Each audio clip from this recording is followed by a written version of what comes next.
pessoal, tudo bem com vocês? Espero que todos estejam bem, meus amores. Aqui é a professora Andréa Santos, de língua portuguesa, e conforme o combinado lá no roteiro de estudos, hoje nós iremos fazer a correção, tá? Do livro 4 de gramática, o capítulo 14, que fala sobre a morfossintaxe dos pronomes. Vamos lá? Todos comigo na página 41. Vamos lá? Corrigindo os exercícios, né? Atividades para a sala e as atividades propostas também. Página 41. Vamos encerrar aqui, né? O livro 4 de gramática. Vamos lá? Bom, pessoal, nas atividades para a sala, o exercício de número 1 é um exercício, né? É uma questão do Enem, que diz assim: vamos massacrá-los, vamos arrasar eles. Aí a outra cobrinha responde: vamos, mas antes vamos acertar o pronome. Então aqui, pessoal, nós temos uma tirinha, né, que apresenta um diálogo entre duas cobrinhas, ok? Bom, o enunciado diz assim: o humor da tirinha decorre da reação de uma das cobras com relação ao uso, né, de pronome pessoal reto, em vez de pronome oblíquo. De acordo com a norma padrão da língua, esse uso é inadequado, pois... Então, só poderia ser a resposta letra B de bola, tá? Pois contraria a marcação das funções sintáticas de sujeito e objeto. Essa é a resposta correta, tá, pessoal? Letra B de bola. Porque no primeiro quadrinho, a personagem, ela usa o pronome oblíquo na função de complemento verbal, ou seja, na função de objeto direto. Então, no segundo, contrariando a norma padrão, foi empregado um pronome de caso reto na função de complemento verbal, ok? Bom, vamos agora para a questão de número 2, é uma questão da UFRJ. O UFRJ traz uma questão com o título O Padeiro. O padeiro é o título do nosso texto. Vamos ler? Tomo meu café com pão dormido, que não é tão ruim assim. E enquanto tomo café, vou me lembrando de um homem modesto que conheci antigamente. Quando vinha deixar o pão à porta do apartamento, ele apertava a campainha, mas, para não incomodar os moradores, avisava gritando: não é ninguém, é o padeiro. Interroguei-o uma vez, como tiver a ideia de gritar aquilo, né? Como tiver a ideia de gritar aquilo? Então você não é ninguém? Ele abriu um sorriso largo, explicou que aprendera aquilo de ouvido. Muitas vezes lhe acontecera bater a campainha de uma casa e ser atendido por uma empregada ou outra pessoa qualquer, e ouvir uma voz que vinha lá de dentro perguntando quem era, e ouvir a pessoa que o atendera dizer para dentro: não é ninguém não, senhora, é o padeiro. Assim, ficara sabendo que não era ninguém. Ele me contou isso sem mágoa nenhuma e se despediu ainda sorrindo. É um texto de Rubem Braga. Bom, pessoal, a letra A diz assim: que sentido assume o pronome indefinido ninguém no texto anterior? Então, a resposta da letra A ficou assim: o pronome ninguém assume o sentido de que não existe uma pessoa na situação referida, ok? Letra B, vamos lá? Vamos ver aqui a letra B. A letra B diz assim: quando esse pronome indefinido é usado na função sintática de sujeito, a dupla negação pode ou não ocorrer. Justifique essa afirmativa exemplificando-a. Então, a resposta da letra B do número 2, pessoal, ficou assim: se o pronome, né, no caso sujeito, é anteposto ao verbo, não ocorre a dupla negação. Ou seja, na frase ninguém veio, né, ninguém veio, se porém, no caso, o exemplo, né, na frase ninguém veio. Agora, se porém ele é posposto ao verbo, a dupla negação ocorre, como é o caso do exemplo, não veio ninguém, né? Esse exemplo dessa oração, não veio ninguém, ok? Essa é a resposta da letra B do número 2. Vamos lá? Agora, vamos para o número 3, pessoal. Vou mudar a página. Número 3. Todo mundo comigo na questão de número 3, que diz assim. Vamos lá? É uma questão também, né, da UF. Deixa eu voltar aqui. Questão da UF, que diz assim. Nenhum cartão de Natal é mais bonito que o som da sua voz. Esse é o título do nosso texto. Que diz assim, eu te amo, te adoro, morro de saudade. Este ano a gente não vai poder ir, mas no ano que vem é certeza. A coisa que eu mais queria era estar perto de você. Seria tão bom que você estivesse aqui. Frases como estas, é sempre melhor ouvir do que ler. Nenhum cartão de Natal, por mais bonito que seja, vai conseguir comunicar o carinho, o amor, a saudade que a voz da gente transmite. Este ano, passe a mão no telefone e use o DDD como extensão do seu afeto, do seu abraço, do seu calor humano, do seu beijo. Telefone existe para isso mesmo. Clube da Criação, né? O texto do Clube da Criação. E lá, vamos lá, na página 42, agora sim, vamos lá? A letra A diz assim, identifique a passagem em que a progressão textual se dá pela repetição e pela retomada de significados que resumem enfaticamente a mensagem expressa pela propaganda. Então, a resposta da letra A do número 3 ficou assim, abram aspas. Este ano, vírgula, passe a mão no telefone e use o DDD como extensão de seu afeto, vírgula, do seu abraço, vírgula, do seu calor humano, vírgula, do seu beijo. Ponto linear. Telefone existe para isso mesmo. Fecham aspas, ok? Letra B. Transcreva a frase completa que exemplifica o uso de um pronome que apresenta, sob o aspecto sintático-semântico, um reforço e uma retomada de frases anteriormente citadas. Então, a resposta, né, do exercício número 3, letra B, ficou assim, abram aspas. Frases como estas, vírgula, é sempre melhor ouvir do que ler. Fecham aspas. Outro exemplo, abram aspas. Telefone existe para isso mesmo. Fecham aspas. Essas são as respostas da letra B do número 3. Vamos agora para o número 4. Observe a tirinha a seguir. Então tem aqui, né? A tirinha dizendo, esse juiz nada o escapa. Uso indevido do pronome. Então o enunciado pergunta, o que motivou o apito do juiz foi? O que motivou o apito do juiz foi? Só poderia ser a letra B de bola, né? O uso de um objeto direto no lugar de um objeto indireto. Ok, pessoal? Então, na frase, nada o escapa, é praticamente agramatical, tá? Causando estranhamento em quem a ouve, em função do emprego do pronome oblíquo o, que sempre funciona, né, como objeto direto e não como objeto indireto. Então, a frase com o emprego de pronome oblíquo na função de objeto indireto poderia ser assim, nada lhe escapa ou nada escapa a ele, ok? Vamos agora para o número 5. Abram aspas. Eu não creio, não posso mais acreditar na bondade ou na virtude de homem algum.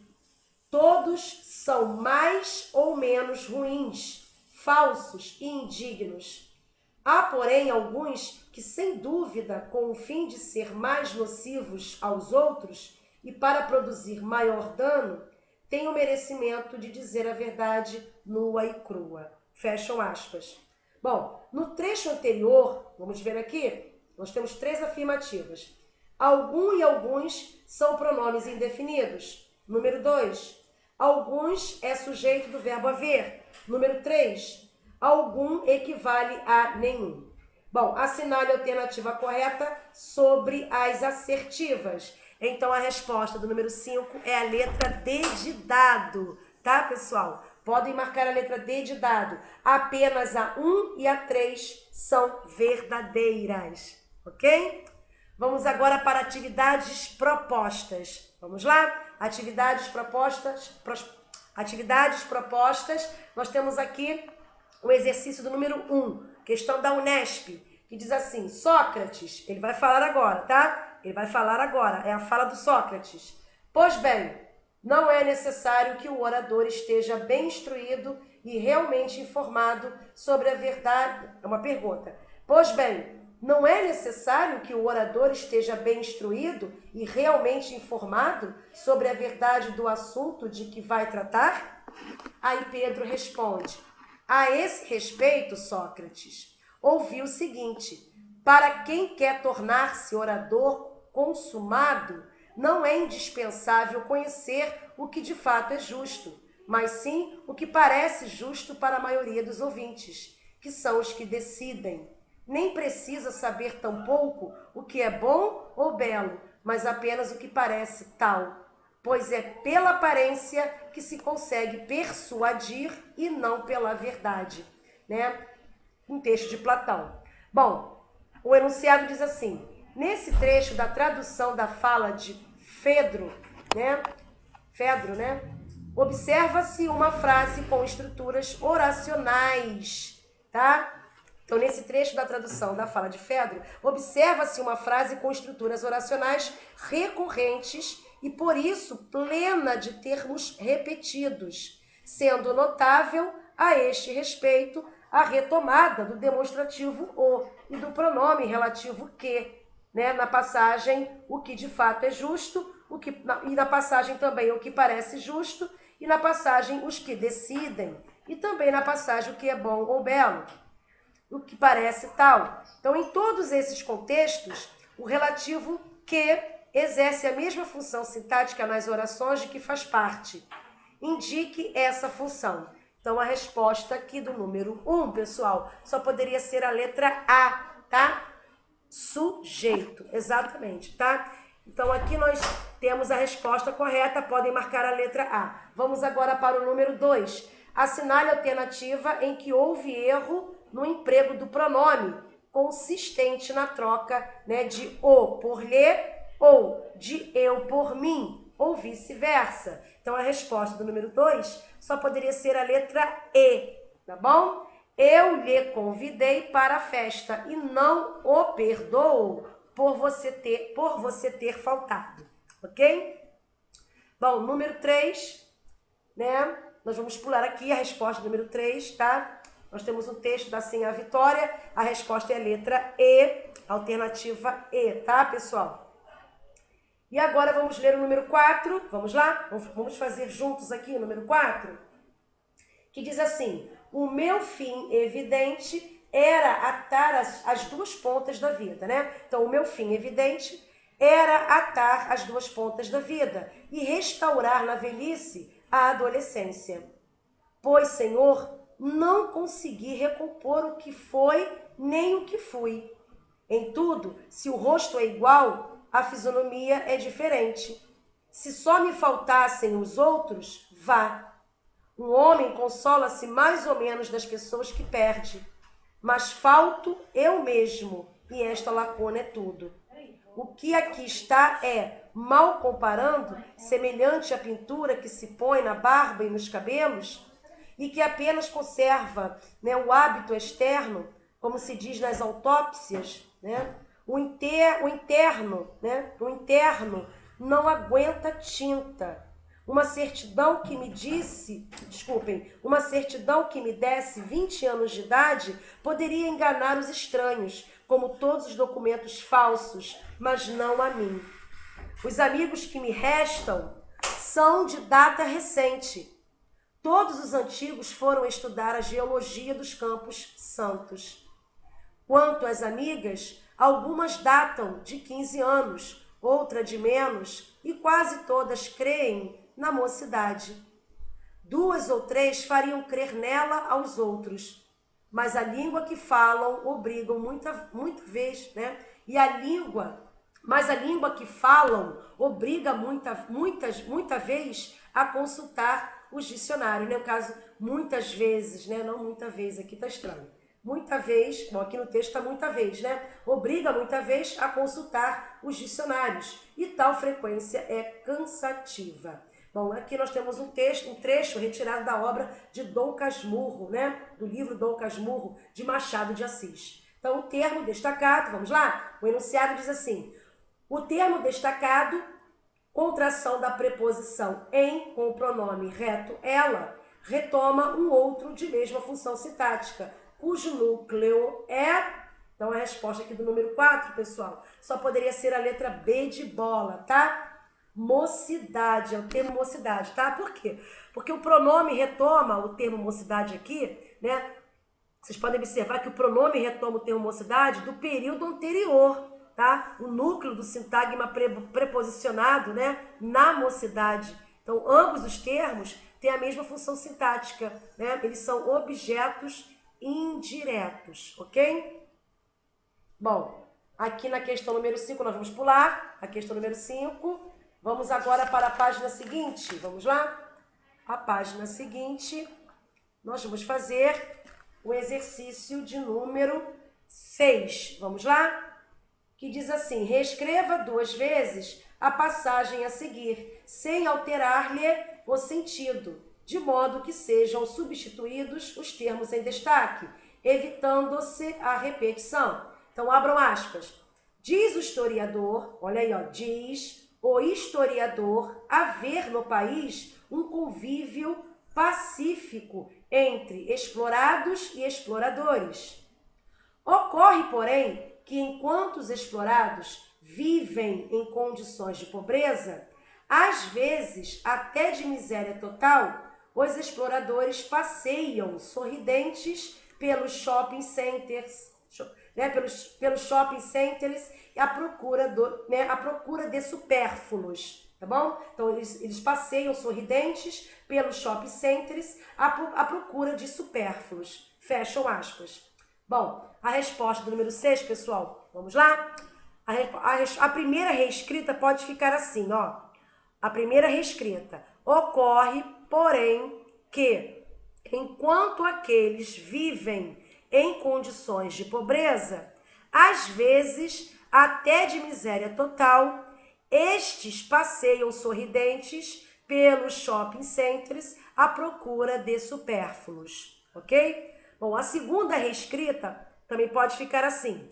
Ocorre, porém, que enquanto uns vivem em condições de pobreza, às vezes até de miséria total, outros passeiam sorridentes pelos shopping centers à procura de supérfluos, ok?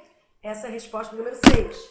Vamos agora para a questão de número... vamos fazer aqui a questão de número 8. Vamos lá? Nós temos aqui uma questão da UERJ, cujo título é Poemas da Negra.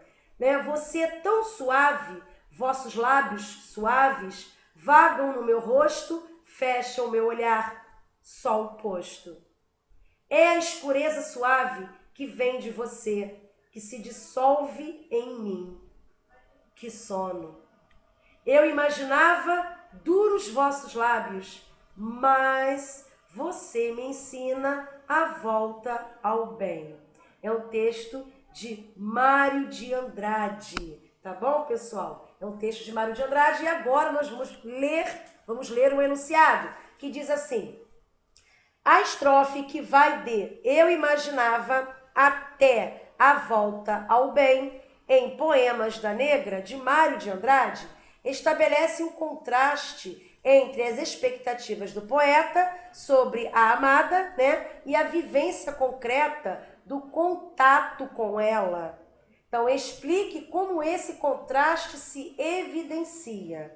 Vamos lá? Letra A. No emprego dos tempos verbais. Bom, Então, a resposta do número 8, aqui, letra A, vamos lá? A forma verbal imaginava, no pretérito imperfeito do indicativo, associa-se à expectativa negativa em contraste com o contato com a amada, expresso pela forma ensina, né? Pela forma verbal ensina, que está no presente do indicativo. Essa é a resposta da letra A do número 8. Vamos ver aqui a letra B? Diz assim, nas funções sintáticas dos pronomes pessoais. Então, a resposta da letra B do número 8 ficou assim.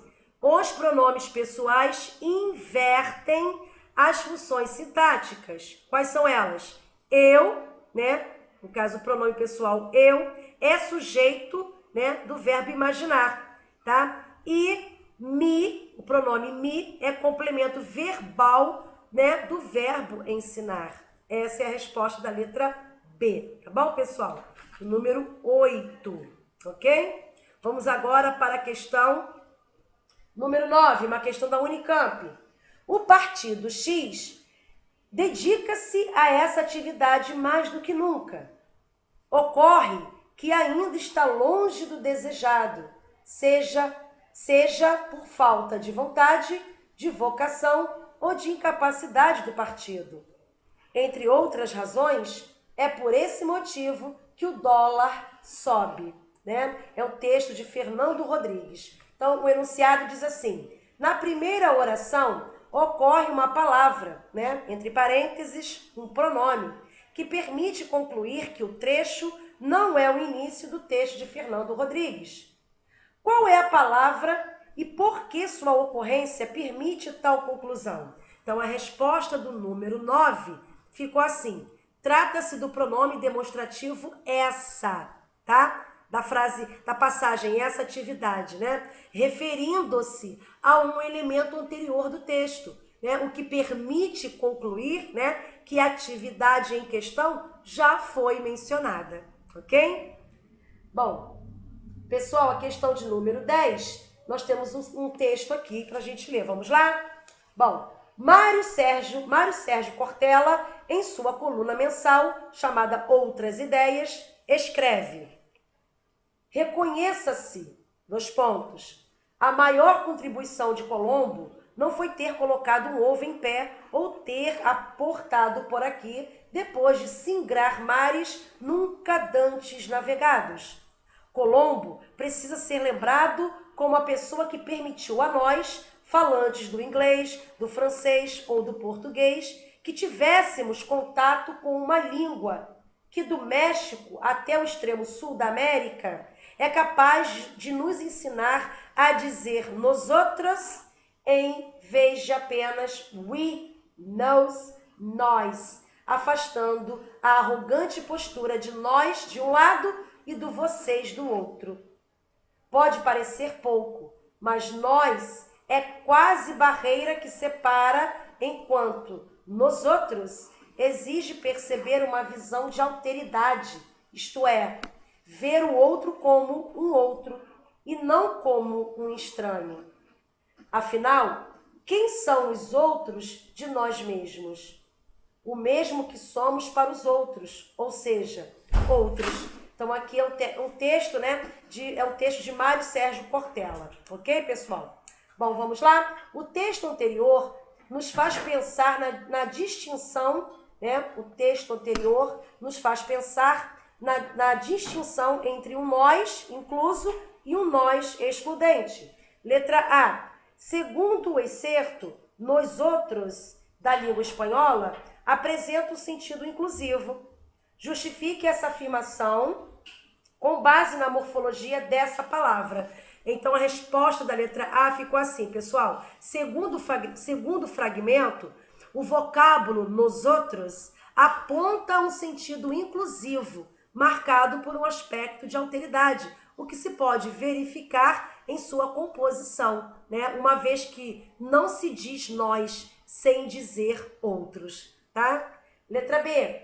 Abram aspas. Nós brasileiros falamos português. Fecham aspas.